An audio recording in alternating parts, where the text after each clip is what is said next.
Welcome to Peacock Ridge Farm. I'm so glad that you're here today.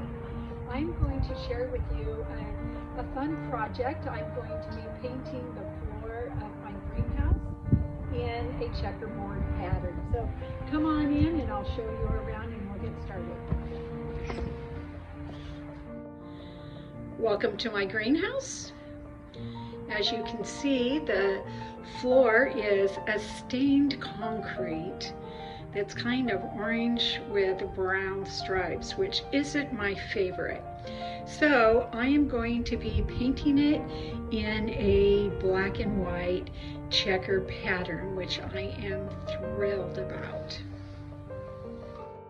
These are the supplies and tools that I will be using for this project. I have a small bucket that I can dip a paintbrush in. I have a pair of gloves, a paintbrush, measuring tape, a paint screen to put into a large bucket, a roller frame. So I have cut in all the way around my cabinets. I did that with an angled paintbrush to make it easier to get into the corners. Now that I have all of the edges cut in, I will take my roller and put a nice good coat of my base paint on the floor.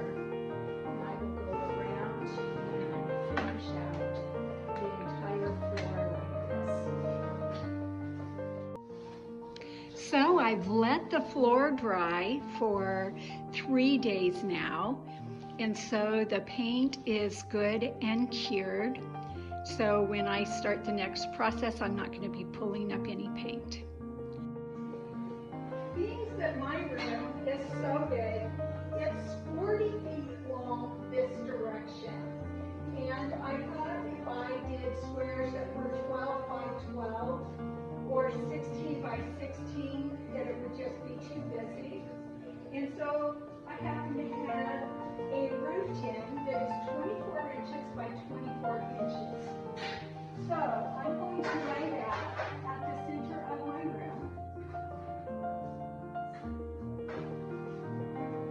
And that will give you an idea of what your pattern and if this size is going to work well for you. So I really like this size in here. So now I'm going to start making my markings for doing my complete pattern. So my center mark happens to be right along this crack in the concrete. So then I found my center mark this direction. So what I'm going to do is I'm going to bring back my tin tile and lay that perfectly here and start creating my grid from that. So I decided that I like the size of this tin. So I'm going to lay it out according to the markings on the floor so that it is just perfect. I will mark the edges of this tin, and then that's how I will end up creating my pattern. So I laid down my tile, drew around it, and then I extended the lines all 4 directions as far as they go. Now I will measure 24 inches from each line, and that will be my next square. And so that will finish out this pattern, and I just keep that going on until the whole room is finished.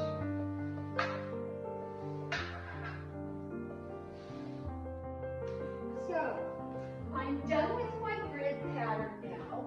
So now I'm going to mark all of my boxes that are going to stay white. That way when I get to painting, there won't be any confusion and I won't end up painting the wrong squares.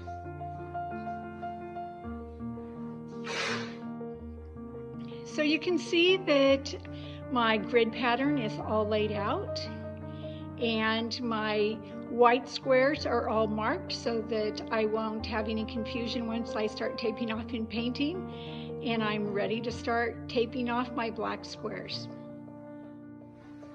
So the next step for this project is to tape off the squares. I have a buddy that is a painter professionally, and he recommended that I use this Scotch brand tape. He said that makes your edges much cleaner. The other tip that he gave me is make sure that you don't leave it on more than 24 hours because it's really sticky and it'll be hard to get off. So use it, but take it up as soon as you're done. So I'm going to line up the tape with my lines, and then I'm going to press down really, really well to make sure that no paint seeps underneath. So I'll just go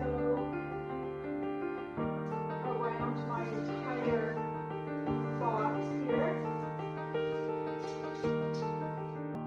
So this is the square that I just taped off over here.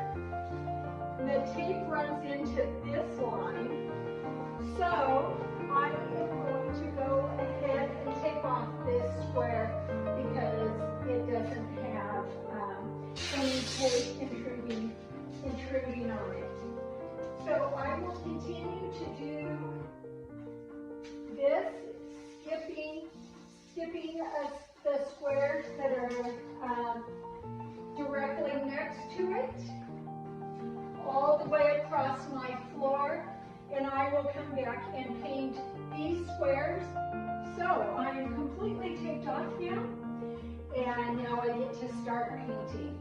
I'm going to start by cutting in to the edges, and I want to make sure that I don't have too much paint on my brush or my roller so that it doesn't bleed through the tape.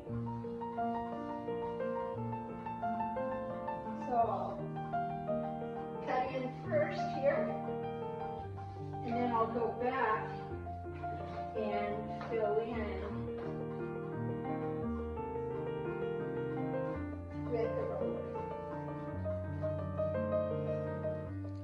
As you can see, this is really starting to take shape. I let it dry overnight, and now I will remove the tape from around the squares and start taping off the opposite squares, and I will paint those black as well. So I've done the second set of black squares and let it dry and pulled up the tape, and then I did touch-ups on the white squares and let that dry. Now I have my floor sealer with my roller brush, and I will just roll 2 coats on. I will let the coats dry for 2 hours between the coats so that it's nice and cured before I do the second coat. It's reveal time. Look at that floor. Isn't it amazing? I am so excited with the way that it turned out. I hope that this encourages you to give it a try as well.